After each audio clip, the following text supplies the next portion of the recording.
चित्रलेखा।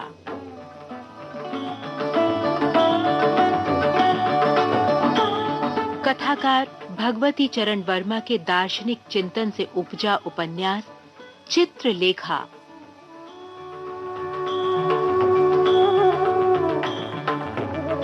जीवन के आंगन में मन के विचारों और तन के विकारों का मल्लयुद्ध चित्रलेखा।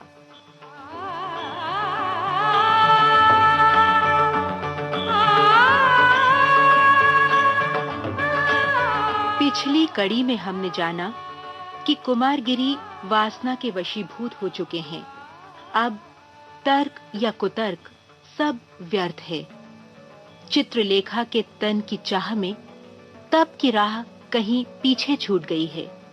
अब योगी की एक ही कामना है चित्रलेखा, एक ही वासना है चित्रलेखा।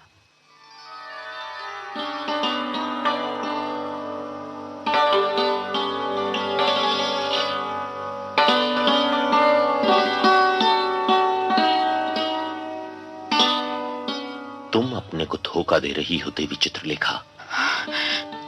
जिस समय तुमने बीजगुप्त को छोड़ा था, उस समय तुमने उनको मुझसे प्रेम करने के लिए छोड़ा था। और बीजगुप्त, उसने एक साधारण नर्तकी पर गृहस्थी के सुख को बलिदान कर दिया। यही नहीं, उसने अपने जीवन को नष्ट कर दिया, केवल इसलिए कि वो तुमसे प्रेम करता था और प्रेम की पवित्रता को अनुभव करता था। बस करो, बस करो। बस करूं? इतनी ही बात से तुम चंचल हो उठी नर्तकी? नहीं, बात पूरी करूंगा और तुम्हें सुननी पड़ेगी। तुमने जो कुछ किया उसका बदला तुम्हें मिल गया। तुम समझती हो बीजगुप्त तुमसे अब भी प्रेम करता है। तुम समझती हो कि बीजगुप्त के यहां लौटने पर जब तुम बीजगुप्त के पास जाओगी वो तुम्हें स्वीकार कर लेगा। यदि तुम ऐसा समझती हो तो भूल करती हो।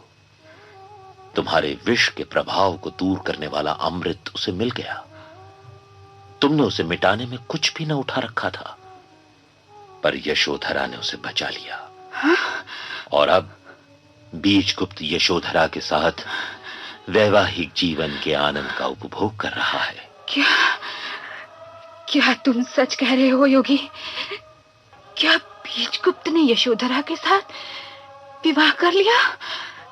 नहीं योगी, ये संभव नहीं है। ये संभव नहीं है? तुम्हारा वासना से वशीभूत होकर पवित्र प्रेम को ठुकराकर मेरे पास चले आना संभव है। और बीजगुप्त का एक स्वर्गीय प्रतिमा से पवित्र वैवाहिक संबंध स्थापित कर लेना संभव नहीं है। ओह, तुम में कितना झूठा अभिमान है, अपने ऊपर कैसा अचल विश्वास है। तुम्हें मुझ पर विश्वास नहीं होता तो जाओ, नव दंपत्ति आज प्रातः काल के समय आ गए हैं, उनको बधाई दे आओ। जाओ, तुम अपनी आंखों से ही अपने प्रेमी नहीं, अपने दास को दूसरी स्त्री से प्रणय क्रीड़ा करते देखाओ। क्या वे आ गए? क्या वे लौट आए? योगी, योगी, तुम्हारे हाथ जोड़ती हूँ। तुम ये कह दो कि तुमने जो कुछ कहा वो झूठ है वो। कह दूं कि झूठ है? हाँ।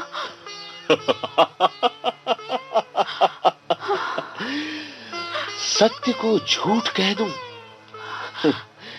जाओ जाओ, तुम स्वयं देखाओ। नहीं, सब समाप्त हो गया। अब नहीं जाऊंगी। जाने से लाभ, मेरा धन लुट गया।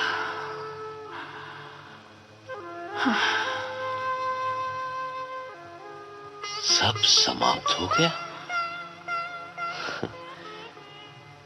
कहीं कुछ समाप्त भी होता है? एक बात का समाप्त होना दूसरी बात का आरंभ होना है। समाप्त कैसे हो गया देवी चित्रलेखा? तुम जानती हो, मैं तुमसे प्रेम करता हूं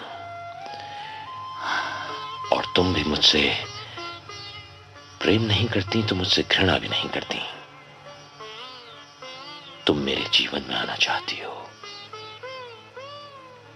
अभी तक तुम नहीं आ सकी केवल बीजगुप्त के कारण।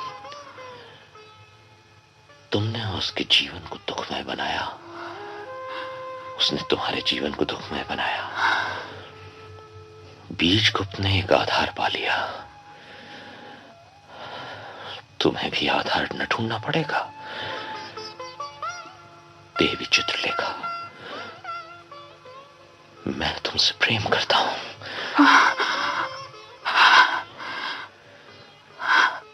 प्रेम प्रेम ही मेरा धर्म हो गया है। तुम मेरे जीवन में आ गई हो, तुम मुझे प्रेम की दीक्षा देने आई हो। आओ, हम तुम एक हो जाएं।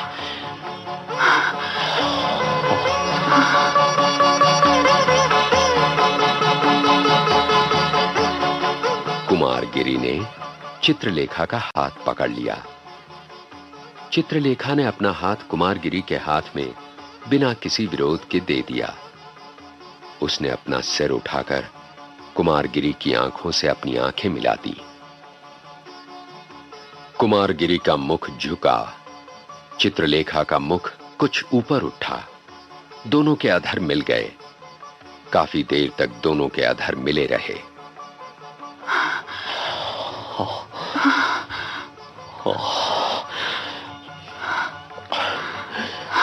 तुम मुझे डुबाने के लिए आई हो, मैं भी डूबने को तैयार हूं। चलो, कितना सुख है, कितनी हलचल है। मेरी आराध्य देवी, मेरी प्राणेश्वरी,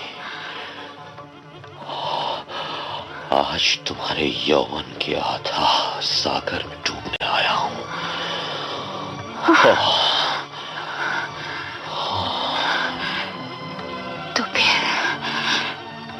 तो फिर ऐसा ही हो।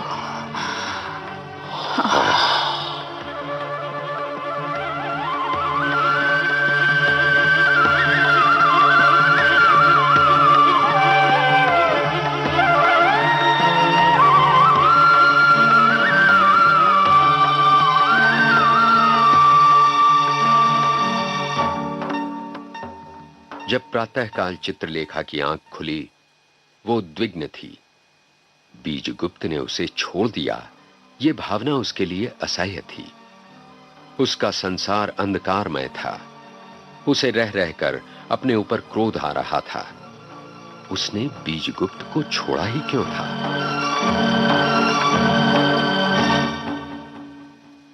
उस समय कुमारगिरी सो रहे थे। कुमारगिरी का मुख विकृत हो रहा था। संयम को एक क्षण में ही तोड़ देने वाली वासना ने उनके तेजोमय मुखमंडल पर एक धुंधलेपन का आवरण डाल दिया था। चित्रलेखा कुछ देर तक एकटक कुमारगिरी की ओर देखती रही। इसके बाद वो एकाएक अकारण ही कांप उठी। उस व्यक्ति का मुख, जिसके साथ रात भर उसने भोग विलास किया, उसे इतना भयानक और घृणोत्पादक क्यों लग रहा था? विशाल देव उस समय उपासना समाप्त कर रहा था। चित्रलेखा को देखकर उसने नमस्कार किया। देवी का मुख आज इतना उतरा हुआ क्यों है? रात भर मैंने भयानक स्वप्न देखे हैं विशाल देव। उन स्वप्नों ने मुझे उद्विग्न कर दिया। आज अभी तक गुरुदेव भी कुटी के बाहर नहीं आए। वे अभी तक समाधिस्थ हैं। समाधिस्थ हैं? आज पहली बार गुरुदेव ने अपने जीवन का नियम तोड़ा है। देवी चित्रलेखा, क्या मैं आपके उन स्वप्नों के संबंध में अधिक पूछ सकता हूं? इतना ही जान लेना यथेष्ट होगा कि वे स्वप्न मेरे गत जीवन से संबद्ध हैं। गत जीवन से संबद्ध हैं? हाँ। देवी, यदि आप उचित समझें तो मैं आर्य बीजगुप्त का पता लगाऊं। संभव है कि वे आ गए हों। वे आ गए हैं, इतना मैं जानती हूं। पर इससे क्या? उनके आने से अथवा न आने से मुझे कोई प्रयोजन नहीं। देवी, तुम बड़ी विचित्र हो। तुम्हें समझना बड़ा कठिन है। अभी उस दिन तुम यहां से बीजगुप्त के पास जाना चाहती थी।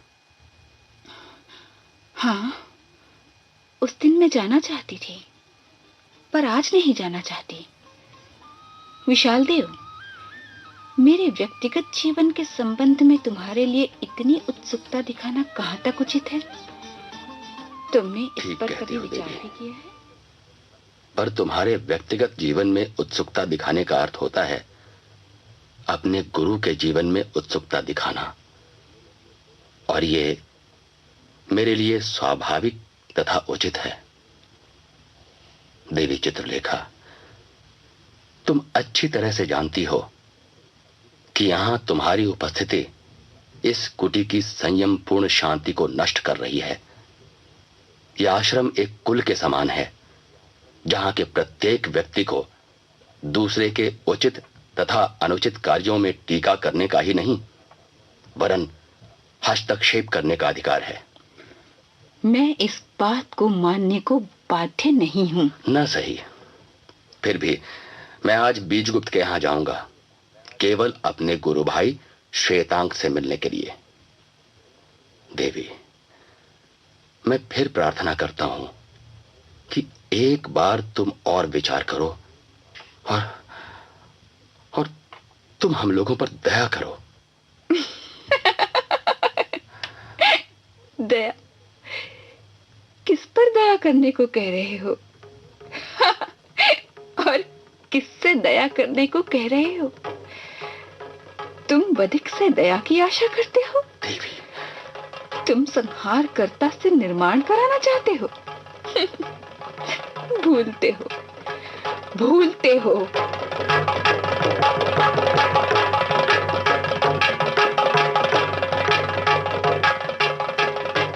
दोपहर के समय विशाल देव नगर से लौट आया।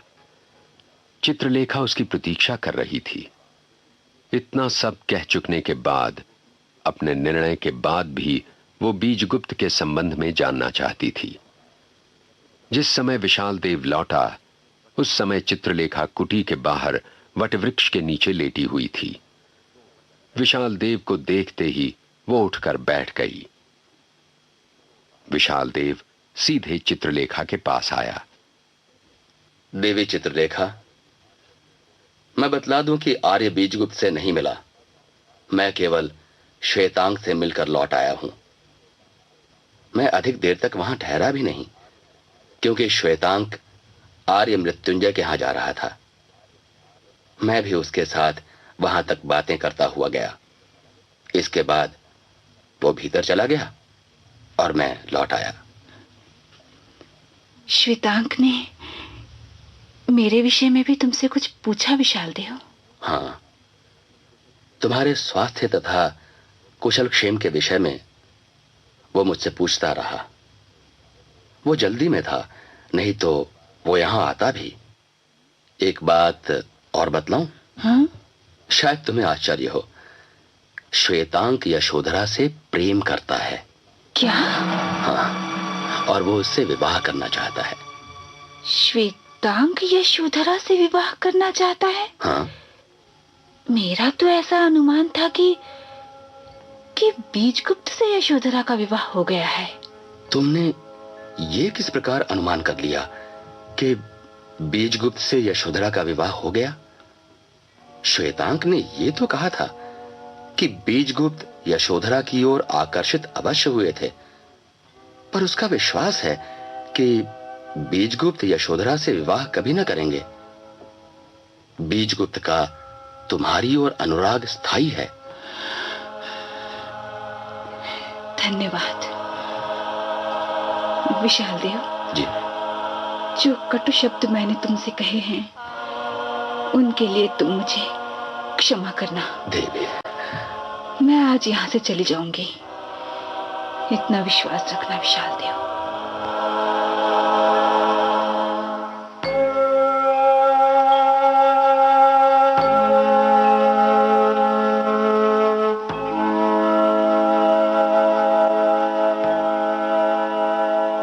चित्रलेखा सीधे कुटी के अंदर चली गई। विशाल देव चित्रलेखा के इस व्यवहार को न समझ सका। कुमारगिरी उस समय लेटे हुए चित्रलेखा के संबंध में ही सोच रहे थे। उनका चित्त उद्विग्न था। चित्रलेखा को देखते ही वे पागल की तरह उसकी ओर ये कहते हुए बढ़े, अभी तक तुम कहां थी मेरी रानी? आओ आओ। नीच और झूठे पशु, हाँ? अलग रहो। तुमने मुझे धोखा दिया। चित्रलेखा, तुम योगी हो, तुम तपस्वी हो, तुम मुझसे झूठ बोले। तुम्हारी तपस्या कभी सफल नहीं होगी और तुम्हें युगों युगों नरक में चलना पड़ेगा। मैं जा रही हूं, अब तुम मुझे रोक नहीं सकोगे। मैंने जो कुछ भी किया तुम्हारे प्रेम में अंधा होकर किया। वासना की कीड़े, तुम प्रेम क्या जानो? तुम अपने लिए जीवित हो, ममत्व ही तुम्हारा केंद्र है। तुम प्रेम करना क्या जानो? प्रेम बलिदान है, आत्म त्याग है, ममत्व का विस्मरण है प्रेम। तुम्हारी तपस्या और तुम्हारा ज्ञान, तुम्हारी साधना और तुम्हारी आराधना, ये सब भ्रम है, सत्य से कोसों दूर है। तुम अपनी तुष्टि के लिए गृहस्थ आश्रम की बाधाओं से कायरता पूर्वक सन्यासी का ढोंग लेकर विश्व को धोखा देते हुए मुख मोड़ सकते हो।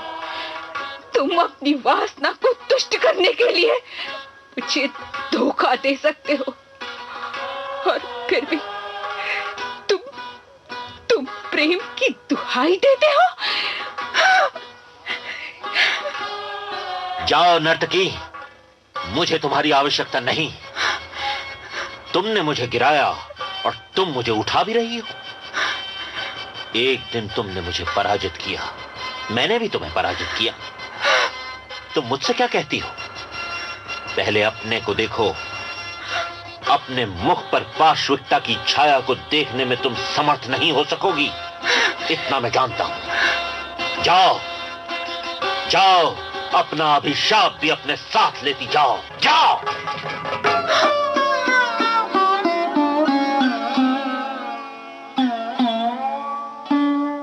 कुमारगिरी आवेश में कांपने लगे थे। वे बाहर चले गए।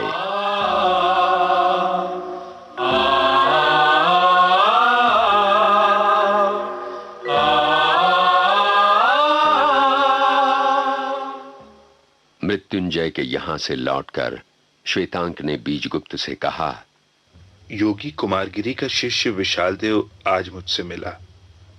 वो कह रहा था कि देवी चित्रलेखा अच्छी तरह से हैं और उनका स्वास्थ्य अच्छा है। क्या मेरे लिए ये उचित ना होगा कि मैं स्वामिनी को जाकर देखाऊं? नहीं, ये सब व्यर्थ है। श्वेतांक ने देखा कि चित्रलेखा की बातों में बीजगुप्त की कोई विशेष रुचि नहीं और उसका माथा ठनका। वो वहां से चला गया। बीजगुप्त की उद्विग्नता पाटलिपुत्र आकर घटी नहीं, वरन वो और बढ़ गई। उसके हृदय में दो भागों में तुमुल युद्ध मचा हुआ था। दो प्रतिमाएं उसके सामने थीं। चित्रलेखा के चले जाने के बाद उसने अपने जीवन में एक प्रकार के सूनेपन का अनुभव किया था और वो सूनापन उसके लिए असह्य था। उस सूनेपन में यशोधरा चली आई। अब वो यशोधरा को अपनाना चाहता था, उससे विवाह करना चाहता था, पर वो एक बार यशोधरा को अस्वीकार कर चुका था।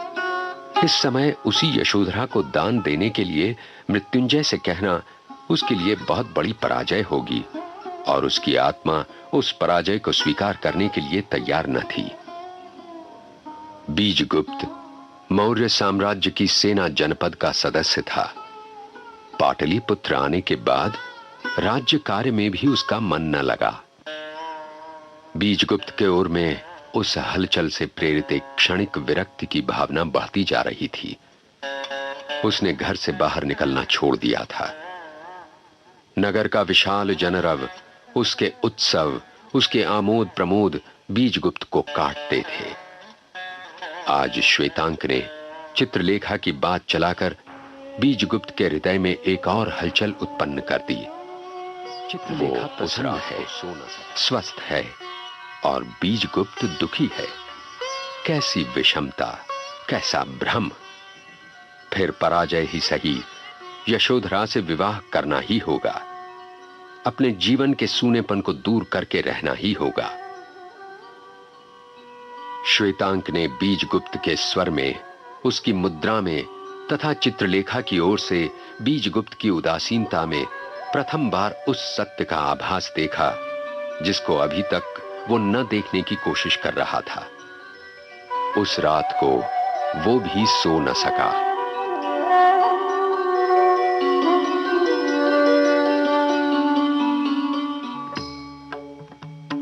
प्रातः हुआ। बीजगुप्त उस दिन अधिक प्रसन्न था। उसने निश्चय कर लिया था कि मृत्युंजय से यशोधरा के विवाह के विषय में बातचीत करेगा। वो बाहर आया। आज प्रथम बार उसके मुख पर वो प्राकृतिक मुस्कुराहट दिखलाई दी जिसका बीजगुप्त अभ्यस्त था। जलपान करने को वो बैठा। श्वेतांक वहां न था। उसने परिचारिका से श्वेतांक को बुलाने को कहा। श्वेतांक आया। उसका मुख पीला था। यह स्पष्ट था कि वो गहरी चिंता से पीड़ित है। बीजगुप्त ने कहा, श्वेतांक, तुम्हारा स्वास्थ्य अच्छा नहीं है क्या? स्वामी, स्वास्थ्य तो ठीक है, पर मानसिक स्थिति अच्छी नहीं है। क्या बात है? स्वामी, आपकी मुझ पर इतनी कृपा रही है, आप ही मेरा कल्याण कर सकते हैं। तुम जानते ही हो श्वेतांक, तुम मेरे भाई के समान हो। जो कुछ मेरे वश में है, मैं तुम्हारे लिए वो करने को तैयार हूं। मैं जानता हूं, और इसीलिए स्वामी से प्रार्थना करने का साहस हो रहा है। स्वामी, मैं सामंत मृत्युंजय की कन्या यशोधरा का पाणी ग्रहण करना चाहता हूं। बीजगुप्त चौंक उठा। उसे ऐसा लगा मानो हजारों बिच्छुओं ने एक साथ ही उसके शरीर में 1000 डंक चुभो दिए हों।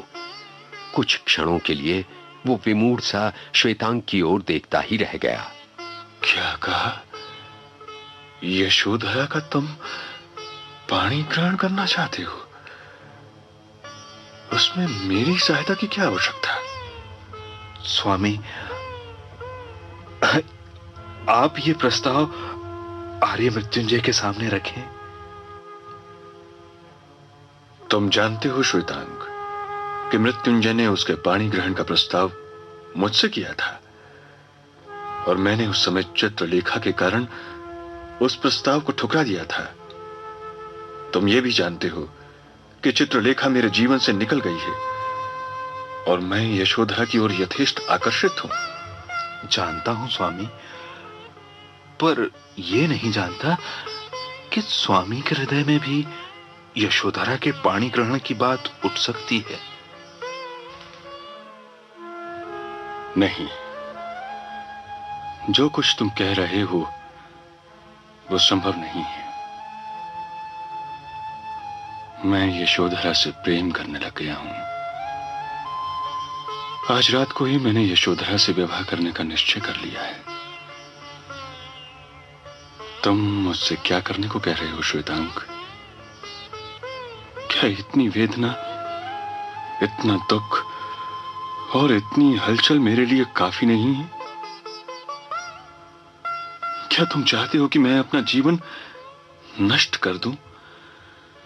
नहीं श्वेतांग, नहीं, यह असंभव है। मैं यशोधरा से विवाह करूंगा, इतना समझ लो। स्वामी, मुझे क्षमा करो, मैं अपराधी हूं, मुझे क्षमा करो। मैं अपने अधिकार से बाहर चला गया, मुझे क्षमा करो स्वामी। तुम्हारा हृदय बड़ा विशाल, तुम आदर्श हो। स्वामी, मुझे क्षमा करो। मुझे पागल मत बनाओ श्वेतांग।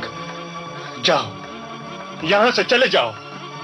मैं तुमसे प्रार्थना करता हूं, चले जाओ, चले जाओ यहां से।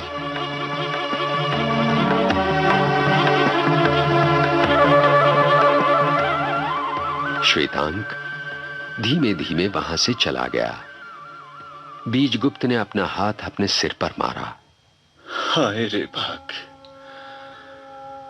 नहीं नहीं श्वेतांग, यह नहीं हो सकता। विवाह करूंगा, मैं विवाह करूंगा। क्या मुझे सुख से रहने का अधिकार नहीं है? मैं अभी जाऊंगा।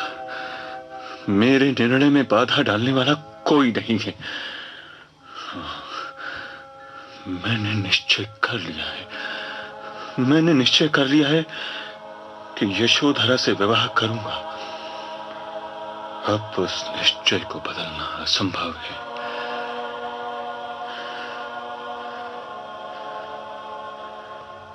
पर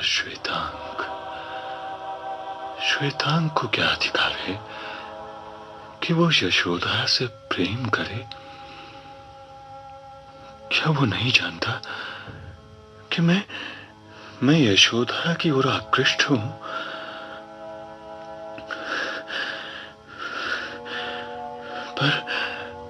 पर इसमें श्वेतांग का क्या अपराध? उसका प्रेम करना स्वाभाविक ही है। वो युवा है, उसके भी रक्त और मांस है, सब प्राकृतिक प्रेरणाएं हैं। और फिर वो क्या जाने कि मेरा चित्रलेखा के प्रति प्रेम मर गया।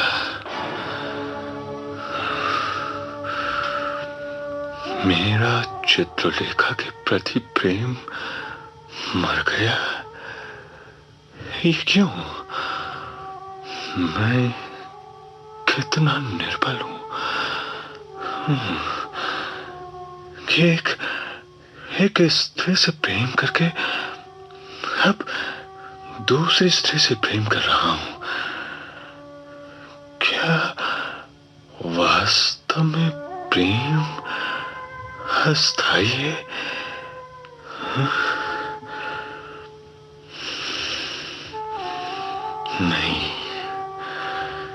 नहीं, प्रेम अस्थाई नहीं है। फिर मैं ये सब क्यों करने जा रहा हूं? क्या चित्रलेखा से बदला लेने के लिए? नहीं।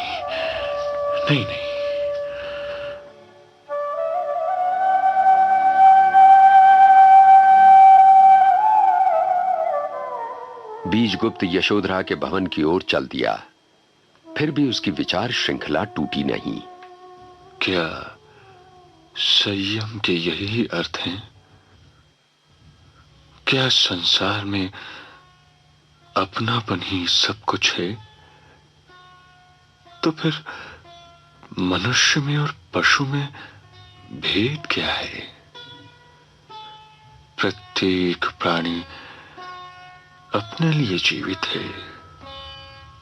प्रत्येक व्यक्ति मानव भाव से प्रेरित होकर काम करता है, फिर मुझ में और संसार के अन्य प्राणियों में भेद कैसा?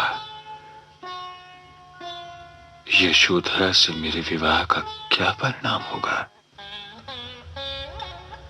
एक व्यक्ति का जीवन नष्ट हो जाएगा।